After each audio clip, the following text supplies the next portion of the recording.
이어서 설교가 있습니다. 정말 멀리서 힘들게 오셨습니다. 오늘 설교는 본당 2층에서 거주하고 계신 이산 조명교 교수님께서 해주십니다.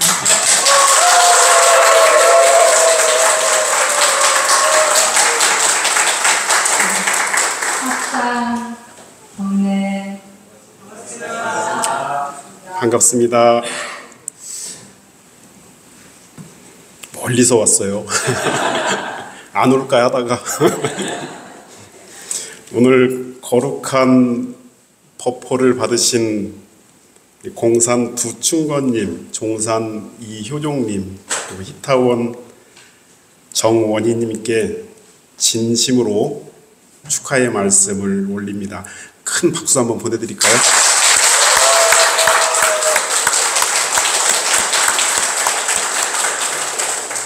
감사합니다.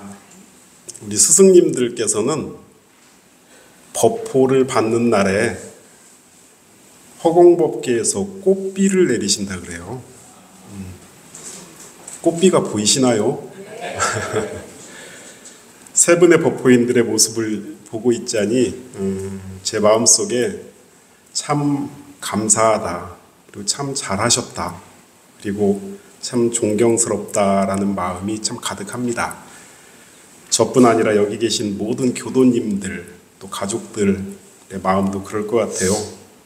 그러니 그 감사하고 또 존경스러운 그 마음들이 모여져서 이 축하의 기운이 법당에 가득한 것 같습니다. 그 기운이 꽃비가 아닐까 그런 생각을 해봅니다. 정말로 장하십니다. 제가 법포 수요식을 준비하면서 어떤 말씀을 드려야 이 감사의 마음 또 축하의 마음을 잘 전달할 수 있을까 곰곰이 생각을 좀 해봤어요. 결국에 우리가 법포가 가지는 의미가 뭘까? 왜 원불교에서는 법포를 수여할까? 그 의미를 저희들이 다 함께 새긴다면은 이 감사하는 마음, 축하하는 마음이 더 깊어지지 않을까라는 생각을 좀 해봤습니다. 법포는 누가 주시는 거죠? 우리 법포증 아까 보시면은 맨 밑에 누구 명의로 법포증이 나와요? 원불교 종법사 해가지고 법포증을 주잖아요. 그런데 종법사님도 그 대행의 역할을 하십니다. 누가 주시는 거냐면요, 진리께서 주시는 거예요. 조금 전에 우리 부르신 성가 법포의 노래, 우리 팜플렛 맨 뒷장에 있죠? 처음 어떻게 시작하죠? 우리 성가가 진리가 주신 법포를 받으셨네. 진리께서 주셔요. 진리께서 주신 법포, 그 의미를 좀 잘 알으셔야 될 것 같아요. 모두 알고 계시는 바와 같이 우리 원불교 역사상 최초로 법포를 받으신 분들이 누구죠? 구인선지님들이 최초로 받으셨잖아요. 자, 회보 1번을 보면은요, 원기 4년 8월 21일 생사를 초월한 구인 단원의 지극한 정성이 백지혈인의 이적으로 나타나죠. 법계가, 진리가 너희들의 기도 정성에 감응했다, 인증을 했다 하시면서 대종사님께서 직접 그 법포와 법명을 그 자리에서 최초로 수여를 하십니다. 자, 이렇게 보면요, 법포 왜 주셨어요? 법계의 인증, 진리의 인증을 받았기 때문에 수여를 하는 거죠. 진리의 인증을 받으신 분들께 법포를 수여하는 겁니다. 그럼 우리 세 분의 법포인들은 진리의 어떠한 인증을 받아서 이렇게 법포를 받게 됐는가 한번 보셔야 될 것 같아요.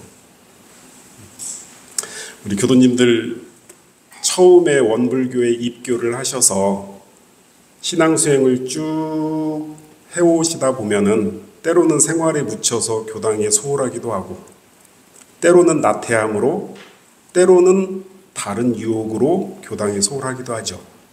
그런데 최소 20년 이상을 공부와 사업에 정성을 다했을 때 비로소 그 믿음과 공부 정성을 진리계에서 인증을 하는 겁니다. 20여 년을 꾸준히 믿음을 지켜내시고 또 공부에 정성을 다하신다는 것 정말 쉽지 않은 일입니다. 그만큼 특별한 공덕이 있기 때문에 진리께서도 인정을 하시는 것이고요. 그것을 교단에서는 법포 수여로 법포인의 자격을 부여해 드리는 겁니다. 그래서 감사드리는 거예요. 그 큰 공덕을 세 분께서 쌓아주셔서 감사드립니다. 그리고 그 공덕을 진리께서 인증하셨기 때문에 축하를 드립니다. 정말로 축하를 드립니다. 보통 불교에서는 불법 공부한다는 것을 술에 탔다라는 비유를 참 많이 해요. 많이들 들어보셨죠? 그래서 우리가 대승불교 이런 표현을 많이 쓰죠. 이 말은 뭐냐면은 큰 대자에 탈승자, 큰 수레에 함께 타서 저 불지를 향해서 가는 불교다 라는 의미에서 대승불교다 그렇게 표현을 하는데, 그런데 이 수레라는 것을 또 한문으로 뭐라고 표현하냐면 법륜이라 그래요. 법의 수레, 법의 수레바퀴. 그 큰 수레를 타고 저 불지를 향해서 간다는 것이 불법을 공부한다라는 의미인데, 우리 원불교 교도님들도 입교를 하시잖아요. 입교를 하시면은 이 큰 수레에 함께 타시는 겁니다. 타셔가지고 저 불지를 향해서 출발하는 것이 이제 입교인데, 저 열애일을 향해서 부처를 이루기 위해서 출발한다는 의미가 있어요, 입교에는. 그런데 그 수레를 다 같이 이렇게 싹 타고 가시면서 잠깐 그 수레에서 내려서 해찰하기도 하고, 때로는 다른 수레 좀 타볼까 해서 다른 신앙의 유혹을 받기도 하고, 때로는 내려서 한참을 노는데 정신이 팔렸다가 아니지 다시 타야지 하면서 다시 수레에 오르시기도 하고, 그렇게 우리 교도 생활이 일관된 정성을 하기는 참 쉽지는 않습니다. 그런데 이 수레를 타신 이후로 한 번도 그 수레에서 내리지 않고 쭉 가신다면은, 어려서 입교를 하신 분은 가장 빨리 법포를 받는 나이가 만 50살에 법포를 받게 돼 있어요. 한 번도 그 수레에서 내리지 않고 어려서 입교를 하시면. 이거는 출가 교무건 재가 교도건 아무런 차별이 없습니다. 출가라고 해서, 이 출가 교무라고 해서 법포 빨리 주지 않아요. 절대 안 주셔요. 우리 해봉 교무님 출가 교무인데 법포 없으시잖아요. 우리 원불교는 재가 출가의 그 구분이 하는 일에 있어서의 구분일 뿐이지 공부와 사업에 있어서는 아무런 차별이 없는 종교입니다. 그래서 오늘 법포를 받으신 이 세 분 법포인들께서는 20년 이상 동안 공부의 실적과 사업의 실적을 인정받아서 오늘 법포를 받게 되셨습니다. 이 정도면 특별한 신심, 의심하지 않아도 된다. 공부에 있어서도 무엇이 법이고 무엇이 마인 줄을 잘 알아서 법을 세우기 위한 공부가 깊어졌다. 이것을 인정하는 겁니다. 이런 의미로 법포를 드리는 거거든요. 그런데 여기서 한 가지 꼭 새기셔야 할 대종사님의 법문 말씀이 하나가 있어요. 조금 전에 봤던 회보 1번 법문 중에 뒷부분에 있는 내용인데요. 우리 구인 제자들에게 법포를 최초로 수여하시면서 이런 말씀을 하셔요. 너네들 전날 이름은 세속의 이름이고 개인 사사의 이름이었다. 그 이름을 가진 사람은 오늘부로 죽었다 그러셔요. 그리고 이제 세계 공명인 새 이름을 주어서 다시 살린다라는 말씀을 하셔요. 자, 물론 당시에는 법포와 법명을 동시에 주셨죠. 최초로 주실 때는. 그런데 교단이 체계를 잡아가면서 법명은 지금 현재 입교와 동시에 주고 있죠. 그리고 법포는 오늘처럼 공부와 사업의 공적이 쌓였을 때 드리고 있습니다. 그래서 이 서품 14장의 법문은 현 시점에서 오늘날의 법명이 아닌 법포를 주는 의미에 대한 법문으로 이해를 하시면 될 것 같습니다. 대종사님께서 법포를 주시면서 개인의 이름을 가진 사람은 죽었다. 세계 공명인 새 이름을 주어서 다시 살린다라고 하셨어요. 법포를 받기 이전과 법포를 받은 이후의 표준을 명확하게 더불어 엄정하게 밝혀주셨습니다. 잘 새기셔야 될 것 같아요. 법포를 받기 이전에 하나는 죽었다. 이 말씀은요, 업력과 습관으로 분별 주착하며 살던 나를 이제는 벗어나라, 그런 말입니다. 이제는 그 업력과 습관과 분별과 주착으로 살지 말고 이제는 법포인으로 살아라. 법포인으로 새롭게 살아라 라는 의미가 있습니다. 또 한 가지요, 공명으로 살아라. 개인으로 살지 말고, 이 공명이라는 것은 공변될 공자의 이름 명자죠. 이 말은요, 품을 넓혀라 라는 뜻입니다. 이제까지는 나, 가족, 여기까지만 내 품이었다면 이제부터는 그 품이 넓어져야 된다. 세상을 위해 기도하고 교단과 교당을 위해 합력하고 또 어려운 이웃을 늘 보살피는 것이 바로 품을 크게 가지는 겁니다. 이것이 공공의 이름, 공명으로 사는 것입니다. 바로 이 두 가지 법포를 주는 의미가 과거의 나로 살지 말아라, 이제는 법포인으로 살아라 하시는 거고요. 품을 크게 넓혀라.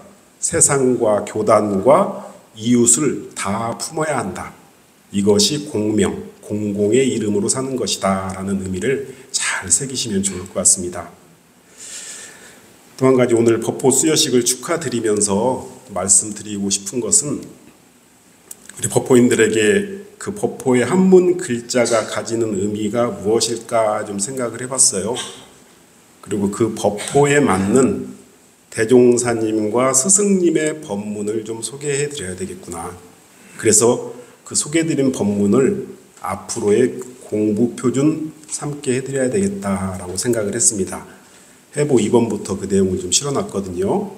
먼저 우리 두충건님의 법포가 공변될 공자의 공산입니다. 이 공변될 공자가 참 큰 글자예요. 의미가 굉장히 큰 글자입니다. 자, 우리 다들 아시지만은 우리 교법을, 우리 원불교 교법을 네 가지의 핵심 가치로 내어주신 법문이 있어요. 우리 교법은 네 가지의 핵심 강령을 가지고 있다. 뭐죠? 4대 강령. 그죠? 4대 강령이 뭐죠? 첫 번째, 정각정행. 바르게 깨닫고 바르게 실행하자. 두 번째는 지은 보은. 은혜를 알아서 은혜에 보은하자. 또 세 번째는 불법 활용. 불법을 생활 속에서 활용하자. 네 번째는 무아봉공. 무아봉공은 나만을 위하는 삶을 사지 말고 공을 위해 봉사하자, 이거잖아요. 자, 그런데요, 대종사님이 직접 쓰셨던 초기교서에는 이렇게 표현이 되어 있어요. 굉장히 중요한 표현이 초기교서에 들어가 있습니다. 정각정행을 하고 지은 보은을 하고 불법 활용을 하는 것은 다 무아봉공을 하기 위함이니라, 그렇게 표현을 하셔요. 굉장히 중요한 표현입니다. 결국 우리가 신앙과 수행을 통해서 다 뭐 하자는 거예요? 결론은 무아봉공하자는 것이다 라고 하셔요. 우리가 부처가 된다는 것은 결국 나만을 위한 삶이 아니라 전체를 위해, 공을 위해 사는 삶이 곧 부처의 삶이다 라고 가르쳐 주신 거죠.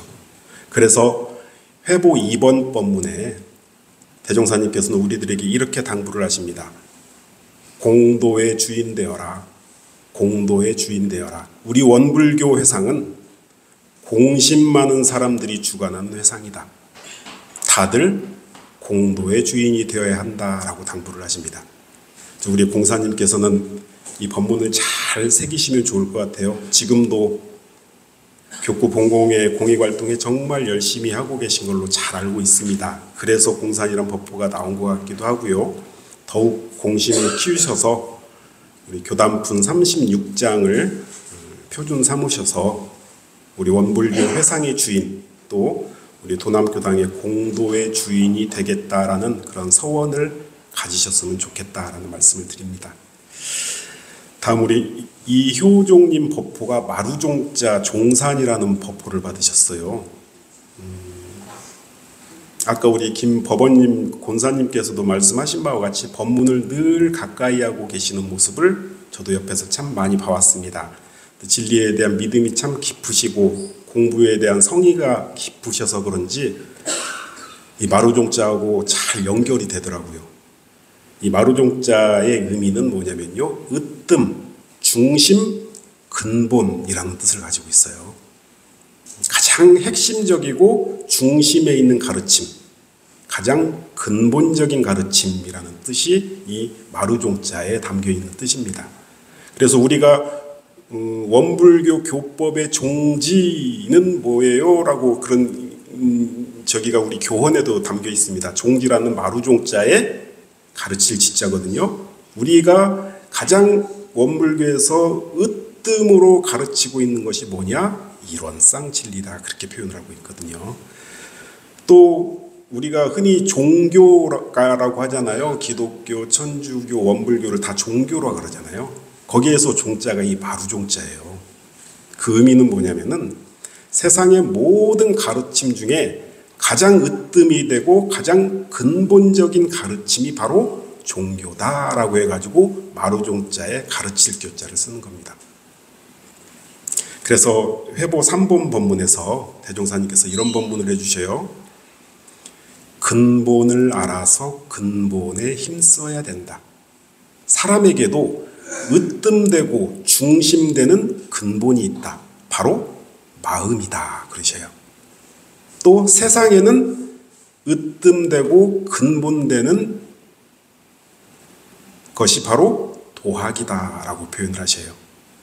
그래서 종산이라는 법포로 사는 것은 바로 사람에게 중심이 되고 근본이 되는 마음을 근본 삼아서 늘 그 마음이 바로 이 근본이고 으뜸이다 하는 그 공부를 계속해 나가시고요. 또 세상의 모든 가르침 중에서 이 으뜸되고 근본되는 가르침은 도학 공부다. 이 도학 공부, 우리 원불교 교법을 잘 공부해 나가시는 것이 종산으로 사는 것이다 라고 이 대종경 인도품 5장 말씀을 표준 삼으시면 참 좋겠다라는 말씀을 드립니다. 그리고 다음 우리 정원희님 법보가 기쁠 희자로 나오셨죠. 한자 중에서 기쁘다, 즐겁다를 표현하는 대표적인 한자가 바로 이 기쁠 희자입니다. 희로애락할 때 그 희자죠. 우리 공부인에게 기쁘다, 즐겁다라는 표현을 언제 어떻게 하셨나 대종사님께서 제가 좀 찾아봤어요. 그래서 대종사님께서는 공부를 또 수행을 기쁘고 즐겁게 해라라는 법문을 해주셨고, 또 그 공부하는 재미가 정말 쏠쏠하다라는 그런 말씀도 하신 적이 있더라고요. 대종사님 당시에 제자들을 데리고 동선, 하선에서 각각 3개월씩 6개월간 선을 하시잖아요. 정기훈련을. 그런데 새벽에 좌선을 2시간씩 시키셨다 그래요. 그러니까 제자들이 너무 힘들고 또 이 규율에 맞는 생활이 또 익숙치도 않고 너무 괴롭고 힘들고 그 모습을 보시고 대종사님께서 이렇게 말씀을 하셔요. 대종경 수행품 4장에 실려있는 법문인데요. 야, 너네들 같이 처음으로 공부하는 사람들에게는 이렇게 공부하는 생활이 괴롭게도 느껴질 것이고 부자유하게 느껴질 수도 있을 것이다. 그런데 공부가 점점 익어가고 심신이 차차 단련되면 이보다도 편안하고 재미있는 생활 없을 것이다. 그런 말씀을 하셔요. 공부가 아직도 괴롭다, 힘들다라고 느끼는 사람은 아직 업력이 남아있는 사람이고, 공부가 참 편안하고 재밌다라고 느끼는 사람은 점점 성불의 문이 열리는 사람이다 라고 말씀을 하십니다. 우리 히타원님께서는 일찍이 부모님의 인연으로 이 회상에 참여를 하셨죠. 그래서 버프도 일찍 나오신 것 같아요. 회보 제가 4번에 실어드린 법문을 표준 삼아서 지금도 물론 잘하고 계시지만 어떤 일을 당해도 공부할 기회가 왔구나 하면서 그 일을 법으로 잘 처리하는 것으로 재미를 삼고 기쁨을 삼으시면 큰 공부의 실력을 갖출 것이다 라고 생각을 하고요. 또 그 공부의 재미와 기쁨으로 공부를 해 나가시면 결국 마음의 낙원, 심낙원이라고 표현합니다. 이 마음의 낙원을 누리는 그런 도인이 되실 것이란 그런 확신을 하면서 회보에 실어드린 그의 수행품 32장과 원리편 59장 말씀을 표준 삼으시면 참 좋겠다라는 말씀을 드립니다. 제가 오래전에 익산에서 근무를 할 때 퇴임을 앞두신 어느 시골교당 주임교무님, 원로님이시죠. 전화를 저한테 주셨어요. 당신 교당에 법호 수여식이 있는데 와서 사회를 좀 봐줄 수 있겠냐고 전화를 하셨어요. 제가 그때 당시에 교육기관에 근무하다 보니까 일요일은 특별한 일정 없이 자유로웠거든요. 당연히 가야죠. 전화까지 주셨는데 아주 정말 한적한 시골 교당이었습니다. 교도님들도 몇 분 안 되시더라고요. 그런데 나이가 70대 후반쯤 되시는 그 여자 교도님 두 분이 법호를 받으시더라고요. 식순에 이 법호인 두 분의 감상을 듣는 시간이 있더라고요. 그래서 나오셔서 이제 감상을 말씀을 하시는데 한 분께서 앞으로 나오시더니 맨 앞에 우리 항상 자타원님이 앉는 이런 자리 있잖아요. 맨 앞에 조용히 앉아 계시는 원로님이 한 분 계셔요. 그때도 나이가 90세가 넘으셨다고 제가 소개를 받았거든요. 그 어른 앞에 가더니 큰 절을 이렇게 올리시는 거예요. 그러면서 하시는 말씀이 30여 년 전에 바로 옆집에서 장사를 하셨던 분이었는데 한 3년 동안을 교당에 한번 나와봐라. 참 좋은 말씀 많이 해주신다. 그렇게 3년 동안 계속 권했다 그래요. 그런데 그때 당시 원불교를 전혀 알지도 못했고 무슨 사이비 종교 아닌가 그런 의심도 있었고 그래서 계속 거부를 했는데 그분을 한 3년 정도 옆 가게에서 봐오면서 어머니 같으신 분이 참 마음도 고우시고 말씀도 너무 겸손하게 하셔서 한번 나가볼까라는 생각에 첫 발을 내딘 것이 오늘 이렇게 법호까지 받게 되었다라는 말씀을 하시더라고요. 그러면서 오늘 이렇게 나를 원불교로 이끌어 주시고 30여 년을 한결같이 제 곁에서 함께해 주신 이 어른께 오늘 법호 받는 날에 큰 절을 안 드릴 수가 없어서 절을 올렸어요 라는 말씀을 하시더라고요. 참 감동적이었습니다. 오늘 법호를 받으신 세 분도 아까 우리 히터님께서 잠깐 말씀을 하셨는데 원불교로 이끌어 주신 우리 연원 부처님께 깊은 감사를 올려야 될 것 같습니다. 오늘 이렇게 법호까지 받을 수 있도록 원불교에 인도해 주신 그 은혜를 깊이 생각하는 오늘이 되셨으면 참 좋겠다라는 말씀을 드리고요. 또 과거의 나가 아닌 법호인으로 살아가겠다. 또 공명을 가진 품이 넓은 공명의 이름으로 살아가겠다라는 다짐을 하신다면 오늘 법호를 받는 그 의미가 더욱 깊어질 것이다 라는 생각을 합니다. 다시 한번 진리가 주신 법호를 받으신 우리 공사님, 종사님, 히타원님께 깊은 감사와 또 축하의 마음을 올립니다. 이상 설교 마치겠습니다. 감사합니다.